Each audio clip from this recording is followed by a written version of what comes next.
Welcome back to our channel friends. मित्रांनो, DeepSeek या Chinese AI ॲपने जगभरात धुमाकूळ घातलाय. अक्षरशः जगभरातले शेअर मार्केट याच्यामुळे हादरून गेले. काय हा डीपसीक ॲप आहे, काय याच्या पाठीमागचं कारण आहे की शेअर मार्केट के हादरले आणि पुन्हा जगभरात भीतीचं वातावरण निर्माण झालं आणि पुन्हा एआय क्रांतीची जी धूर आहे चीनकडे जाण्याची लक्षणे आता दिसत आहे.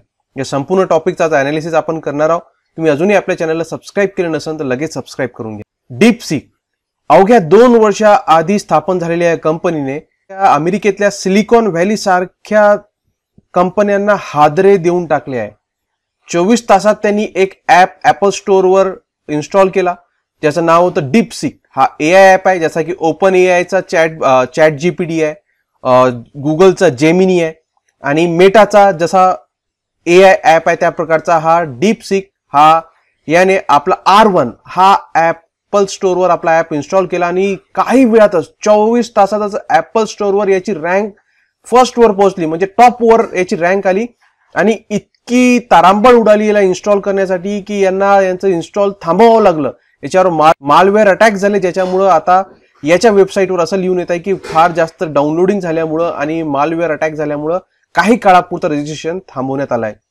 आणि जसंच हे ॲप मार्केटमध्ये आला सगळ्या जगभरातले शेअर मार्केट्स आहेत त्याच्यातले IT इंडस्ट्रीचे शेअर खाली कोसळले. असं सांगितलं जात आहे की जी जगभरातली दिग्गज कंपनी आहे जिचं नाव आहे एनव्हिडियाचे एका दिवसात 600 अब्ज डॉलरचे नुकसान झाले आहे. आता एका दिवसात इतकं मोठं नुकसान म्हणजे कोणी कल्पनाही करू शकत नाही की यांचं एवढं मोठं नुकसान का झालंय. तर याच्या पाठीमागचं कारण हे आहे की यांनी जगाला सांगितलं होतं की एआय टेक्नॉलॉजी जी आहे ती फक्त अमेरिकेजवळ राहील.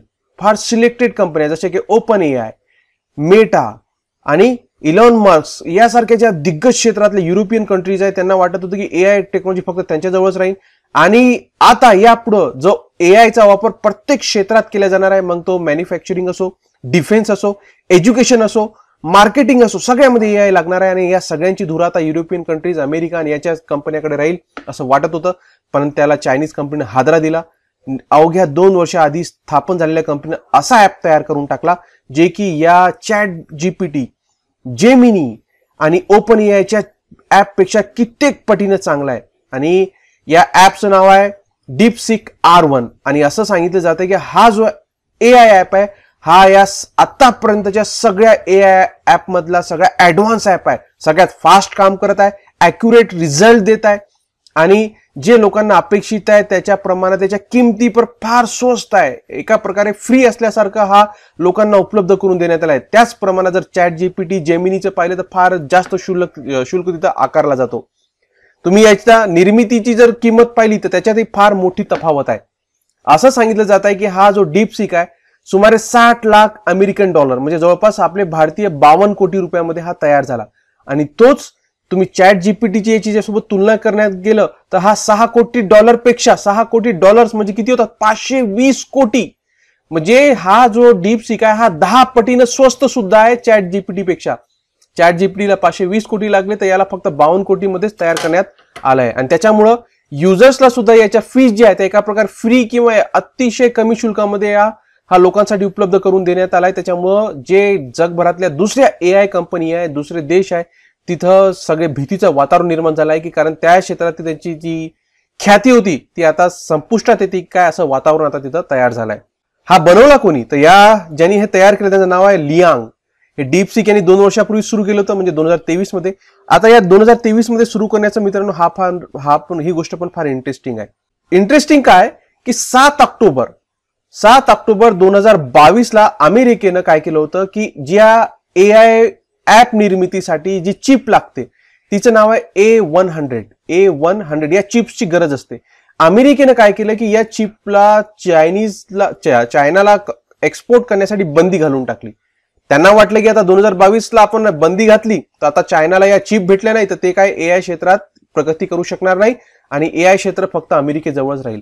परंतु त्यांची जे इमॅजिनेशन होतं त्याच्या पलीकडे जाऊन चायनानं ह्या चिप न भेटता सुद्धा एआय मध्ये आपला स्वतःचा ॲप लॉन्च करून दाखवला आणि त्याच्यामुळे सगळ्यात जास्त भीतीचं वातावरण युरोपियन कंट्रीजमध्ये खास करून पसरलं आहे. त्या गोष्टीमुळेच एनव्हिडिया आणि इतकंच नाही तर जी सांगण्यात येत आहे की जी सगळ्यात प्रगत चिप आहे A100 त्याचा वापर न करता या डीपसिकने H100 या कमी प्रगत चिपचा वापर करून हे ऍप तयार करून दाखवलं आणि त्या बाकीच्या ऍपपेक्षा चांगला हा वर्किंग करत आहे आणि त्यांच्यापेक्षा चांगल्या स्पीडमध्ये हा काम करत आहे. त्याच्यामुळे या कंपन्यांमध्ये आता भीतीचं वातावरण निर्माण झालं आहे. लियांग 2023 मध्ये यांनी ही कंपनी सुरू केली. एका प्राथमिक शिक्षकाचा हा मुलगा.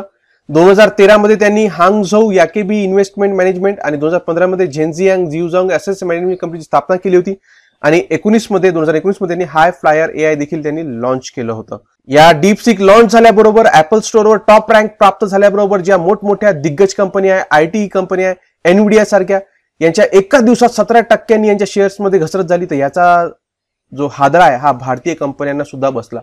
भारतीय क्षेत्रात काम करणाऱ्या IT क्षेत्रातल्या कंपन्या जसे की अनंतराज लिमिटेड शेअरचे 20% घसरले, झेन टेक्नॉलॉजी शेअर 14% घसरले आणि नेटवेब टेक्नॉलॉजी इंडियाचे शेअर 10% घसरले. म्हणजे याचा हादरा फक्त युरोपियन कंट्रीज नाही तर जगभरातल्या ज्या IT इंडस्ट्रीज आहेत त्यांना याचा हादरा बसला आहे. आता या गोष्टीमुळे डीपसिकचे जे संस्थापक आहेत ते लियांग वेनफेंग यांची नेटवर्थ सुद्धा आता अब्जावधी रुपयांमध्ये पोहोचली आहे. 40 वर्षाचं त्यांचं अवघं वय आहे आणि या वयातच त्यांची नेटवर्थ आहे ती नियर अबाउट 3.2 अब्ज डॉलर्स पर्यंत पोहोचून गेली आहे आणि तब्बल जर आपल्या इंडियन रुपीजमध्ये कॅल्क्युलेट करायचं झालं तर ती झाली 28,000 कोटी रुपये आणि त्यांनी याचं सगळं श्रेय त्यांची पत्नी आणि त्यांच्या 2 मुलांना दिलंय. भारत सुद्धा AI ऍपवर काम करत आहे ज्याचं नाव सांगण्यात येत आहे की चॅट सूत्रा या प्रकारचं राहणार आहे. परंतु भारताच्या सुद्धा या गोष्टीमुळे आता आशा पल्लवित झाल्या आहे की एखादी ऍडव्हान्स चिप नसली तरी सुद्धा कमी ऍडव्हान्स चिपवर AI वर काम करता येतो. याच्यामुळे भारताचे सुद्धा आता आशा पल्लवित झाल्या आहे. लवकरच आता भारताचा सुद्धा चॅट सूत्रा हा AI ऍप लॉन्च होतो का याची प्रतीक्षा आता करावी लागणार आहे. तुम्हाला हा व्हिडिओ कसा वाटला नक्कीच कमेंट बॉक्समध्ये सांगा.